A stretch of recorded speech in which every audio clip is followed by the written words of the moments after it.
Heidi here from Rain Country. God is good all the time. And recently someone had asked me to share some tips, maybe do a video on it, on freezing milk. Now there's various ways that you can preserve your milk. You can dehydrate your milk, and I have done that. You can can milk. I personally haven't done that. But both of those methods do actually change the flavor of the milk. Canned milk makes it, because I have a friend who would can her goat milk and she gave me some. It tastes to me more like the evaporated milk, and which I like the taste of myself. Not even being a milk drinker, I actually prefer the taste of that over fresh milk just to drink plain. And then your dehydrated milk, well, it tastes like dried milk. But a good quality milk, when it's dehydrated, can still taste way better than that nasty stuff we used to have to drink in the 70s when we ran out of fresh milk. And the reason why is because today you can get whole milk powder, where it seemed like back then you could only ever get the non-fat milk powder, which was partially what made it taste terrible. But all powdered dairies do have that certain specific powdered milk taste to it. But right here I have some powdered A2 milk that I get from Azure Standard. This is a whole milk. I never ever buy a powdered milk that's anything less than whole, because the flavor and the fact that you're still getting the good healthy fats in there. And yes, I have dehydrated whole milk, and you can do this with raw milk. My guess is if you're getting milk fresh from your dairy animals, is it's probably going to have more fat than a store-bought whole milk will have.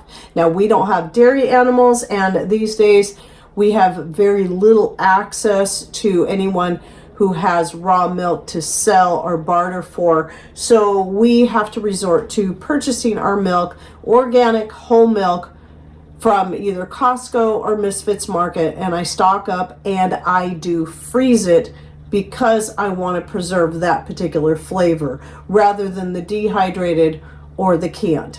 So it can be done, and I'm going to talk about a few ways of doing it. Now, we have in the past, there is a place that sells raw cow milk that is it takes about 80 minutes to get there, to drive there.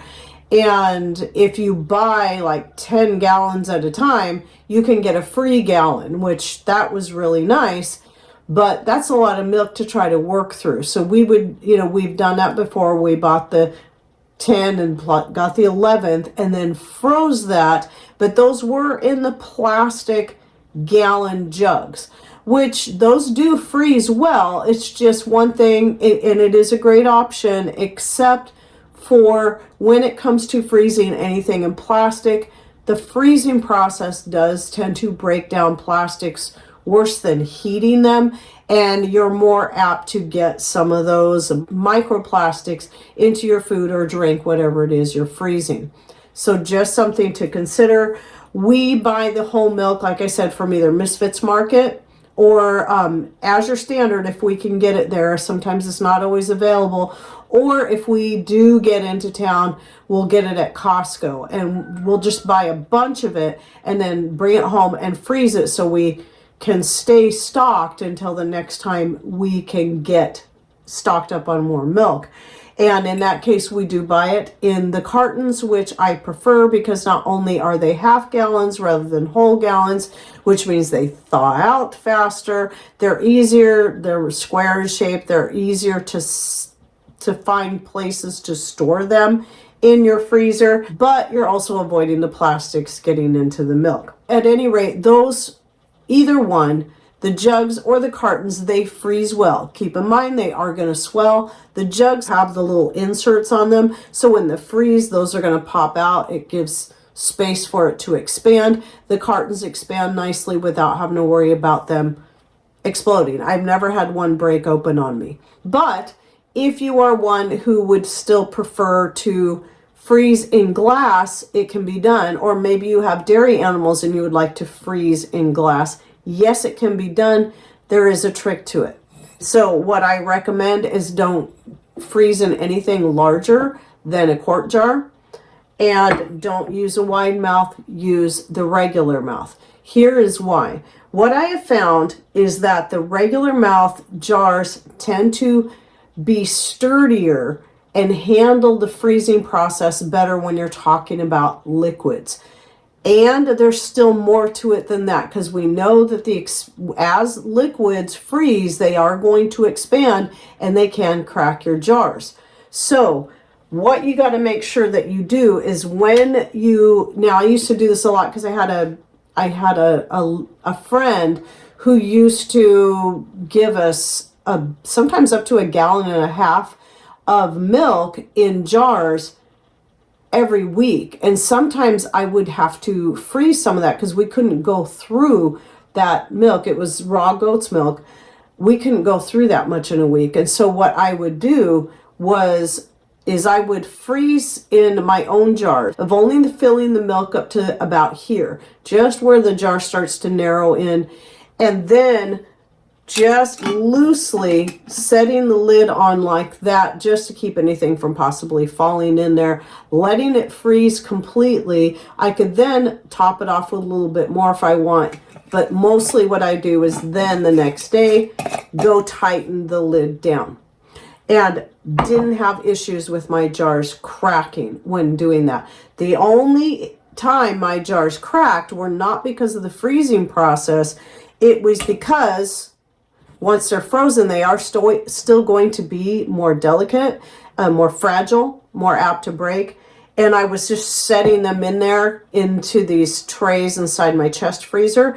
And what would happen is sometimes just things would get jostled around. They would smack against each other and then cause the jar to break, which was really frustrating. So then I took the added measure of wrapping the jars in a couple layers of flannel and then just tying that on there so that there was padding between the jars, and also made a tighter fit in there so they'd be less likely to jostle around.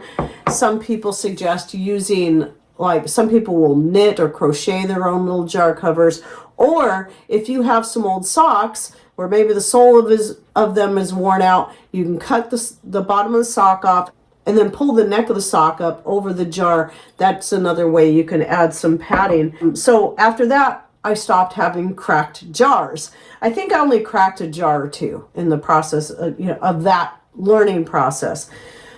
But then the next thing to know is when you go to thaw it. You'll want to take, a quart jar can usually thaw pretty quickly because it's smaller.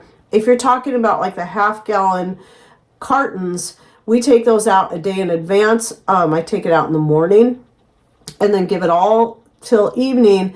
It'll thaw out about halfway, because usually I'll pull it out when we're working through a fully thawed batch.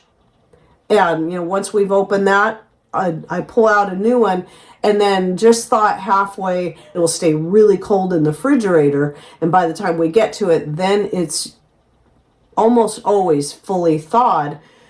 And if you're talking about a whole gallon, though, it's going to take far longer than that, obviously, because, well, there's twice as much there. The next thing to know is before you pour that milk, you need to shake it very, very well, because the freezing process and then thawing causes the fats in the milk to want to separate and float to the top. So what's going to happen when you pour off that first batch of milk, you're going to end up with some really rich milk, and it's going to may even taste really wonderful. But then when you get down farther, your milk's going to feel like you're drinking non-fat milk. So just some tips there on freezing milk. And by the way, if you would like to learn more about how to dehydrate the milk yourself, if you don't mind that flavor, I mean, I keep a lot of dehydrated milk on hand, milk powder. There, I do have a video on dehydrating it yourself. I did it just to see how hard it was to do. Can I do this myself? And for the sake of those people who have dairy animals, and that's one of the ways they would like to do that, or you like to stock up on milk and you'd prefer to do it yourself. The reason I purchase it is because it's going to cost me about the same to purchase the fresh milk and dehydrate it myself, plus the labor, as it is for me to just buy the milk powder already ready to go.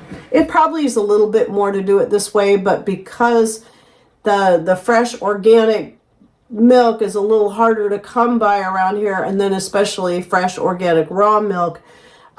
When I get that, I want to keep it fresh and then use my powdered milk as backups. Now, if you're also interested in more about learning how to use dairy powders, I'll link to a video I did, I think last year, on how to use dairy powders. So you'll find that in the description box down below. Make sure you click on more or show more somewhere down here below the video screen. And any thoughts, ideas you'd like to share, please put those in comments down below. And thanks for watching. Take care and God bless.